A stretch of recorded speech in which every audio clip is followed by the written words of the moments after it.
Ya, bismillah. Assalamualaikum warahmatullahi wabarakatuh. Alhamdulillah, wasyukurulillah, wassalatu wassalamu ala rasulillah, wa la hawla wa la quwwata illa billah. Teman-teman sekalian yang dirahmati Allah, pada pagi hari ini kita bersyukur ya kepada Allah bahwa Allah masih mengaruniakan kita kesehatan, ya, kenikmatan, ya, dan segala sesuatu lah sehingga kita bisa bersilaturahmi meskipun melalui media virtual. Ya, mudah-mudahan ini tidak mengurangi ghiroh kita, semangat kita untuk terus belajar, sama-sama sharing, berbagi begitu. Nah, pada kesempatan yang baik ini, ya karena ini sudah mendekati dengan bulan Ramadan, kita sudah di penghujung Sya'ban lah ya, kira-kira sudah tinggal berapa hari ya, besok Selasa berarti kita sudah puasa. Maka sesuai dengan permintaan teman-teman kemarin tentang tarhib Ramadan. Oke. Apakah sudah terlihat ini slide-nya? Sudah. Oke, ya, ini memastikan Mas ya. Terima kasih. Ya. Jadi judul yang diambil adalah tarhib Ramadan. Kemarin beberapa teman-teman ada yang menanyakan bagaimana agar nanti kita lebih siap gitu menghadapi tamu agung yaitu bulan Ramadan. Ya. Jadi ringan saja pagi hari ini kita akan bahas tentang yang pertama apa itu tarhib, kemudian apa saja persiapan Ramadan dan nanti kesimpulan. Ya, jadi kita mungkin sering dengar ya istilah tarhib. Ini apa tarhib gitu ya. Nah, tarhib itu sebetulnya kalau dalam bahasa Arab itu akarnya dari rohaba yurahibu tarhiban. Jadi bentuk masdar dari rohaba yurahibu tarhiban. Tarhib. Nah, jadi maknanya apa? Menyambut sesuatu dengan penuh kegembiraan, penuh keceriaan, keterbukaan hati, dan lapang dada, kira-kira begitu. Nah, ini sebetulnya sejurus dengan tradisi Arab. Jadi biasanya kalau orang Arab itu, kalau ada tamu ya, mereka menyambut tamu yang mereka hormati, mereka biasa akan mengatakan marhaban, marhaban ya habibi, gitu ya. Selamat datang, gitu ya. Nah, itu artinya menunjukkan, mungkin kalau dalam budaya kita mungkin monggo pinara, kayak gitu ya, dan sebagainya.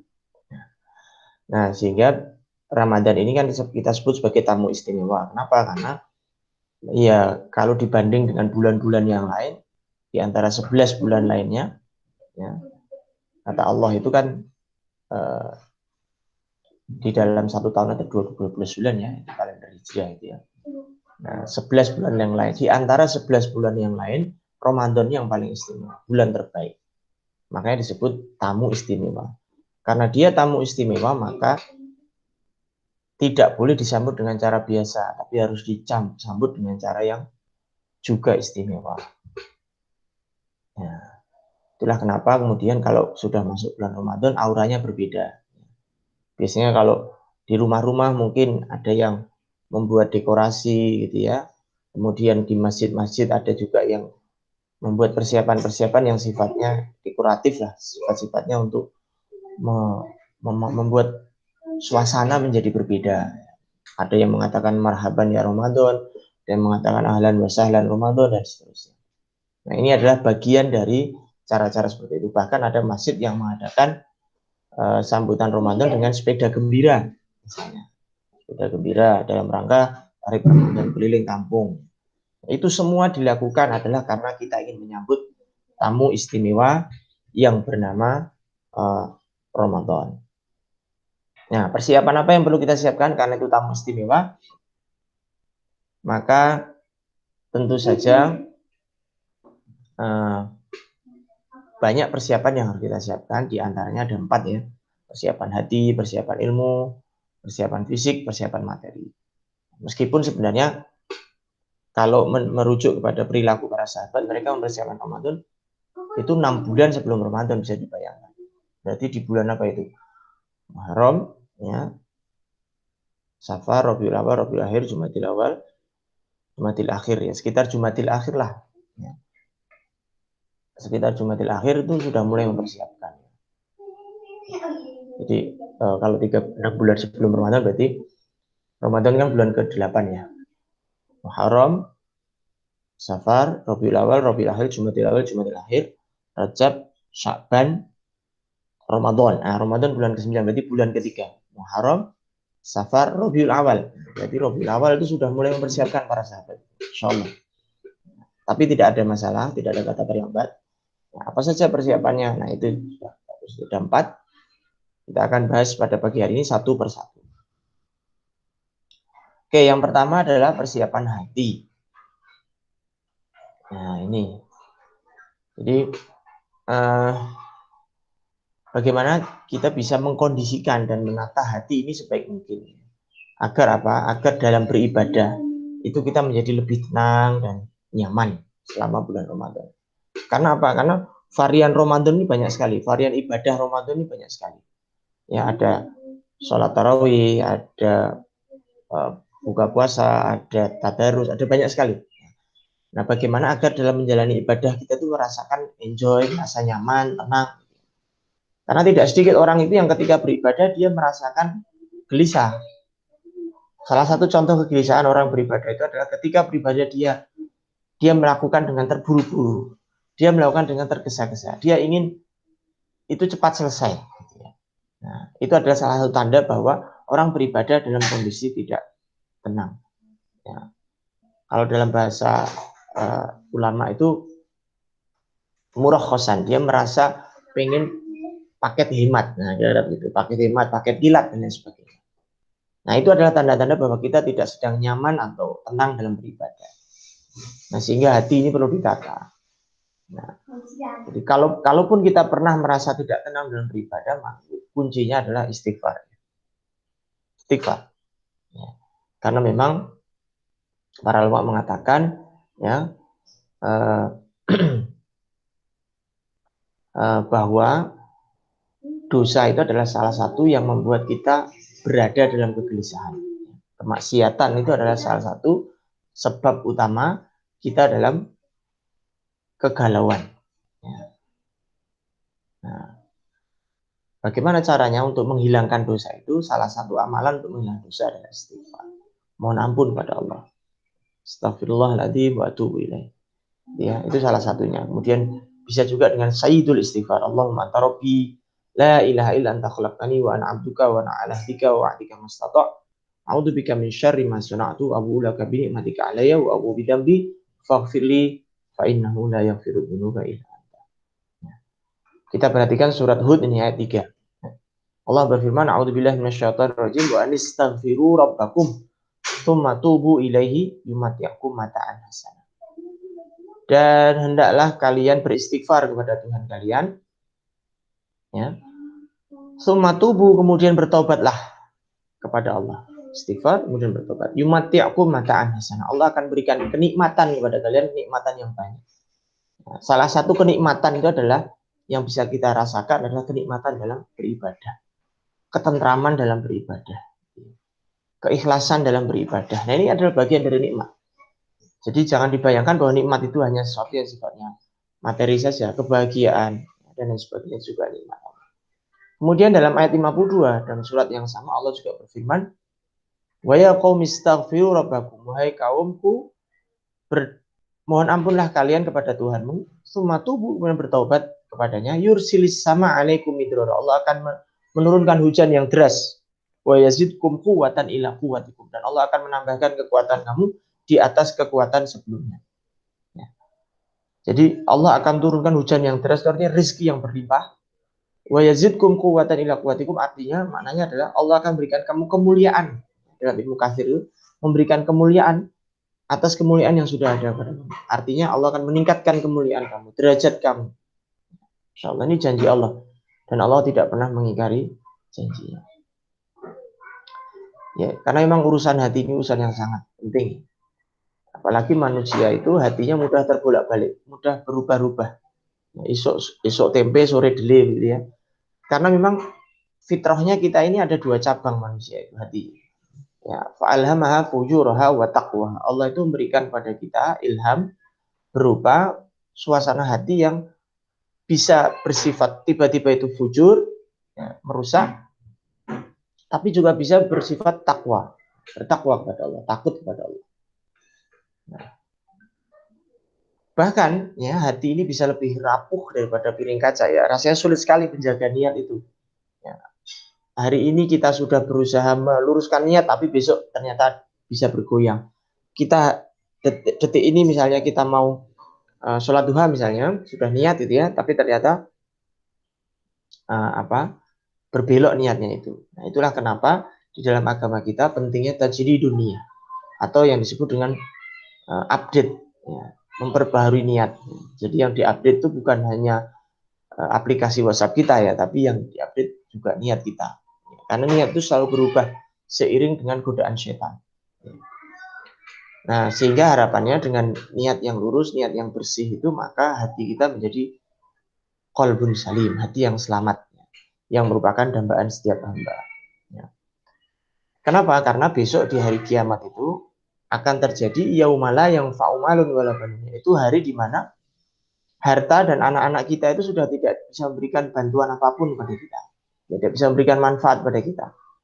Illa man atallaha biqalbin salim. Kecuali hamba Allah yang mendatangi Allah dalam hati yang salim, yang selamat, yang bersih. Menurut saya, hormatin Allah, persiapan berikutnya apa? Persiapan berikutnya adalah persiapan ilmu. Nah, seberapa penting sebenarnya menguasai ilmu tentang ibadah? Ya, mungkin jawaban sederhananya adalah sangat penting. Ya, karena bagaimana kita bisa beribadah kalau kita tidak tahu ilmunya? Ya, sama halnya kalau kita belajar apapun, ilmu apapun ya, ilmu misalnya memasak ya. Kalau kita tidak tahu tentang cara ilmu tentang memasak ya nggak bisa kita masak ya. Kalaupun bisa hasilnya juga mungkin penuh dengan keterbatasan. Allah berfirman dalam surat Al-Isra ayat 36, ini hati-hati ya. Ini peringatan untuk kita semua. Allah berfirman wala taqfu a'udzubillahi minasyaitonirrajim wala taqfu ma laisa laka bi'ilm.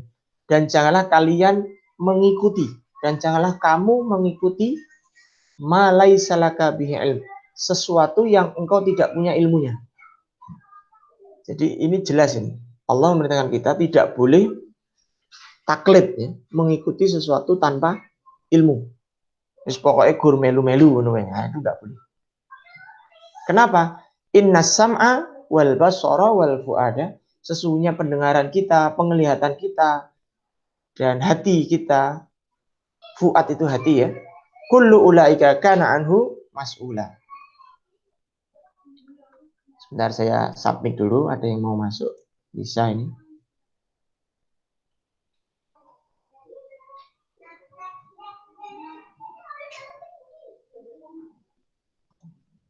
Ya. Karena apa? Karena pendengaran, penglihatan dan hati itu besok akan dipertanggungjawabkan di hadapan Allah. Jadi apa yang kita dengar sumbernya dari mana? Sehingga penting sekali teman-teman sekalian untuk kita memastikan bahwa sumber informasi yang masuk kepada kita adalah sumber yang benar. Cek and recheck dan lain sebagainya. Jangan sampai kita sudah punya ilmu, tapi ternyata ilmunya itu belum benar, bahkan sudah kita sebarkan pada orang lain. Naudzubillah. Nah, itu yang harus kita waspadai. Bahkan saya pun juga sangat berhati-hati teman-teman dalam menyampaikan hal seperti ini. Untuk itu nanti kalau misalnya teman-teman melihat ada kejanggalan dan lain sebagainya, silakan tegur saya, tidak ada masalah. Itu adalah bagian dari kita ingin memastikan bahwa ilmu yang kita bagi, ilmu yang kita sebarkan itu memang ilmu yang benar sesuai dengan perintah Allah dan Rasul. Oke, banyak hal yang perlu dikuasai ternyata dalam hal puasa, ya. Tapi ada istilahnya minimalnya apa? Kadar minimalnya itu apa? Minimalnya adalah ya paling nggak kita tahu tentang kaifiyatus siyam, bagaimana tata cara puasa. Minimal kita mengetahui tentang mubtilatus shaum. Mubtilat artinya hal-hal yang membatalkan puasa. Kemudian yang ketiga, may yajibu alaihil qada. Siapa sebenarnya yang wajib mengqada atau mengganti. Kemudian mujtanabat tussaim. Hal-hal yang harus dijauhi oleh orang yang berpuasa. Kemudian misalnya tentang as-sahur wal iftar, tentang sahur dan buka puasa. Kemudian apalagi tentang fadhailul a'mal, keutamaan beramal. Ya, ini paling enggak 6 ini paling enggak kita tahu. Dan saya yakin teman-teman semua sudah tahu. Apa saja tata cara puasa. Kita puasa mulai dari subuh ya, sebenarnya mulai subuh. Ya. Kalau ada imsak itu sifatnya ijtihadiyah para ulama ya, membuat kehati-hatian 10 menit sebelumnya. Tapi sebenarnya batasnya adalah adzan subuh. Nah, kemudian apa saja yang membatalkan puasa sudah jelas dan lain sebagainya. Nah, kita akan fokus saja pada yang fadhailul amal, keutamaan amal di bulan Ramadan yang terakhir ya, yang bagian 6 itu. Ya, apa saja fadhailul amal, keutamaan di bulan Ramadan itu? Ya. Idza kana Ramadan, jika sudah masuk bulan Ramadan, maka yang pertama itu adalah fa'aktsir minas shadaqah. Memperbanyak sedekah. Nah, ini kalau memperbanyak sedekah ini bisa kembali pada hadis yang dikatakan bahwa Nabi itu ya, tidaklah Nabi di bulan Ramadan itu adalah hamba Allah yang min ajwadan nas, hamba Allah yang paling dermawan. Itu hadisnya sahih. Nah, kalimat itu sudah jelas. Jadi Rasulullah itu seorang yang dermawan kesehariannya, tapi lebih-lebih di bulan Ramadan. Nah, jadi di bulan Ramadan ini memang Rasulullah sangat obral gitu ya, kayak seperti royal gitu ya. Kemudian yang kedua, wa mudarasatil Quran. Mudarasatil Quran, tadarus Al-Quran. Nah, ini mungkin di kalangan kita tadarus ini masih sering salah diartikan ya. Tadarus itu sesungguhnya bukan hanya sekedar membaca, tapi dia juga ikut mempelajari lebih dalam. Gitu ya. Mempelajari maknanya, tafsirnya, dan sebagainya. Itu adalah tadarus. Nah, kalau yang dipahami di masyarakat tadarus Al-Quran itu sebenarnya lebih tepatnya disebut tilawah Al-Quran. Membaca Al-Quran. Apakah salah tilawah Al-Quran? Oh, tidak, bagus. Bahkan di dalam hadis dikatakan, Iqra'ul Quran, ya, fa'inahu ya'ti syafi'an li ashabi yawmal qiyamah. Sesungguhnya Al-Quran itu besok bisa menjadi syafaat di hari kiamat. Perintah Nabi jelas, bacalah Al-Quran. Karena bacaan Quranmu selama hidupmu itu bisa menjadi syafaat, penolong, dispensasi besok di hari akhirat. Nah, belum lagi keutamaan tilawah yang lain.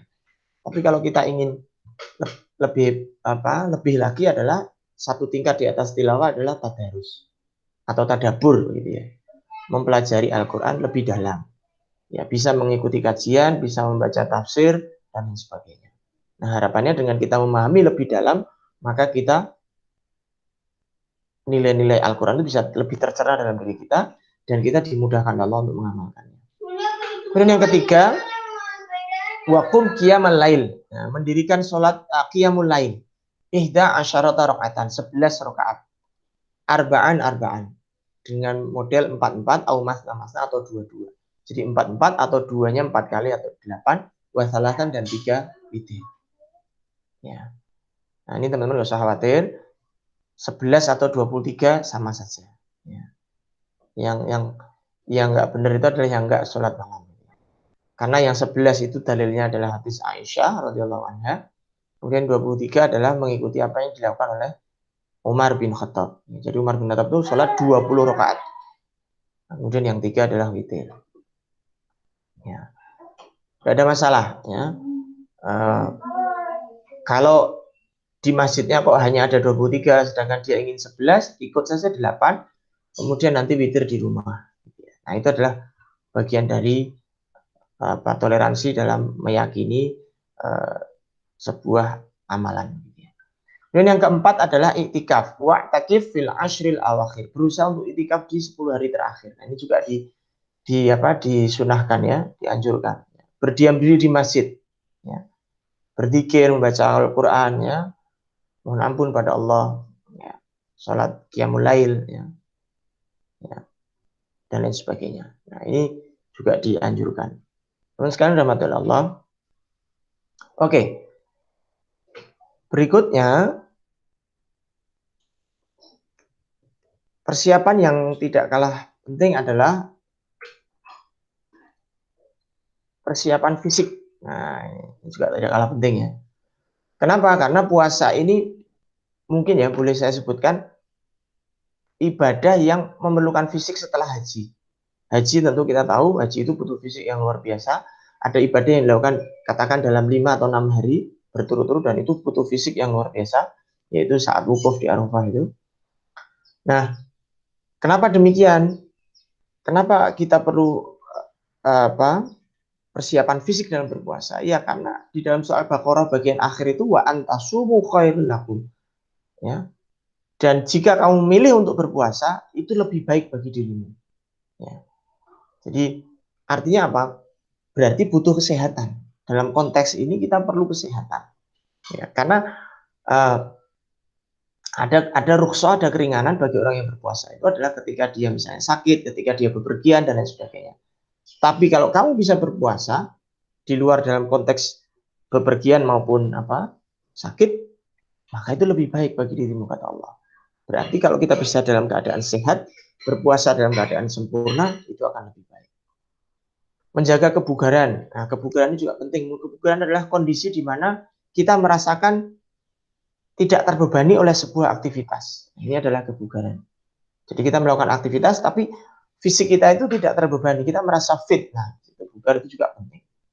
Nah, sehingga perlu adanya warming up, pemanasan sebelum masuk bulan Ramadan. Nah, itu saya yakin teman-teman sudah banyak melakukan di bulan Sya'ban ini. Kita sudah melakukan pemanasan. Ada yang mungkin puasa Senin Kamis, ada yang pemanasannya puasa Bid, dan lain sebagainya. Itu silahkan, karena memang Rasulullah menganjurkan kita banyak melakukan puasa di bulan Sya'ban. Sehingga nanti masuk Ramadan, ibaratnya tidak kaget, tubuh kita ini sudah adjustable, sudah kondusif lah, sudah tersesuaikan. Ya. Sudah terkoreksi lah kira-kira. Kemudian persiapan fisik yang tidak kalah penting adalah kurangi begadang. Ini mungkin ada di antara teman-teman yang biasa begadang. Nah, ini harus dikurangi. Ya.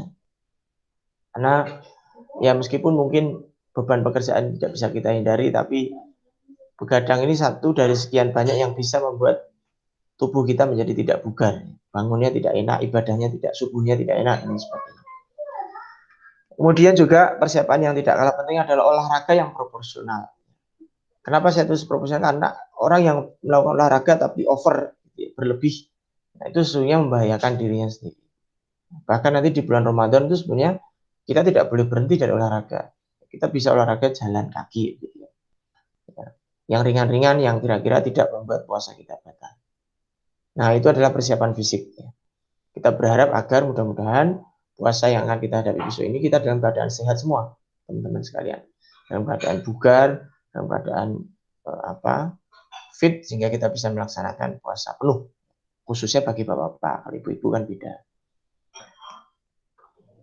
Yang terakhir adalah persiapan materi. Nah, ini juga sangat penting ini. Ya. Jadi kenapa? Karena kalau tidak hati-hati, kebutuhan finansial di bulan Ramadan itu bukan justru berkurang, tapi justru membengkak. Dan ini sering terjadi di keluarga manapun. Nah, sehingga perlu yang namanya budgeting plan atau perencanaan penganggaran. Kita perlu rencanakan keperluan makan, ya, keperluan pakaian, ya, keperluan yang rutin lah ya begitu kira-kira. Kemudian keperluan untuk ibadah, keperluan untuk sedekah. Nah ini harus kita alokasikan secara khusus gitu ya. Bahkan ada yang mungkin menghitung zakat di bulan Ramadan. Ini adalah salah satu ikhtiar bagaimana memastikan bahwa kita punya perencanaan anggaran yang bagus. Ya, belum lagi nanti kalau kita memberi takjil, ya kan? Belum nanti kalau kita misalnya membayar fidyah. Nah, ini kan semuanya ini adalah memerlukan materi, memerlukan biaya, sehingga perlu ada perencanaan keuangan yang jelas. Jadi kalau kita sudah biasa melakukan perencanaan keuangan keluarga, nah tinggal saja di bulan Ramadan ini sedikit kita besarkan untuk keperluan-keperluan ini. Insya Allah dengan perencanaan yang baik maka hasilnya pun juga akan baik. Nah, kesimpulannya adalah Yang pertama, Ramadan itu sebetulnya menyediakan ruang pilihan bagi kita yang sangat besar, kesempatan yang besar. Kesempatan yang besar apa? Untuk kita bisa untung besar atau sebaliknya kita rugi besar. Siapa yang untung besar? Ya tadi, yang mencoba untuk memperbanyak membaca Al-Quran, ya, memperbanyak apa? Mengkaji Al-Quran, memperbanyak melakukan amalan-amalan kebaikan di bulan Ramadan. Siapa yang rugi besar? Adalah yang hanya menahan lapar dan haus, kata Nabi. Memperbanyak istighfar dalam kesempatan apapun, ini juga tidak kalah penting. Beristighfar dalam kondisi apapun, itu insya Allah akan menghadirkan ketentraman. Ala bidzikrillah tatma'innul qulub. Tatma'innul qulub. Ketahuilah bahwa dengan berzikir pada Allah hati menjadi tenang. Istighfar itu adalah salah satu zikir. Mengingat Allah, mohon ampun pada Allah. Saat mengisi air minum, saat mengisi botol minum di pancuran, itu istighfar. Saat berjalan menuju ke suatu tempat, astagfirullah, astagfirullah, astagfirullah, astagfirullah. Memperbanyak istighfar. Kemudian keluarga kita kondisikan agar happy, bahagia, dan siap menyambut Ramadan. Nah, berkali-kali kita ingatkan istri atau suami atau anak-anak kita, ini sudah mau Ramadan nih, wah, kita kondisikan ini. Ya.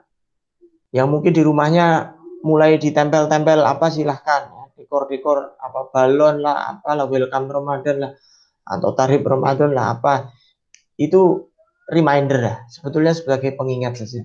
Ya, bagaimana agar lebih siap dalam menghadapi Ramadan. Kemudian yang terakhir adalah menambah porsi tilawah dengan tadarus. Jadi tilawah sudah, kemudian di samping itu juga ditambah dengan tadarus. Wallahu a'lam bishawab. Saya kira itu teman-teman sekalian rahmati Allah. Terima kasih. Itu saja yang dapat kami sampaikan. Mudah-mudahan ada manfaatnya. Bila taufiq hidayah. Wassalamualaikum warahmatullahi wabarakatuh.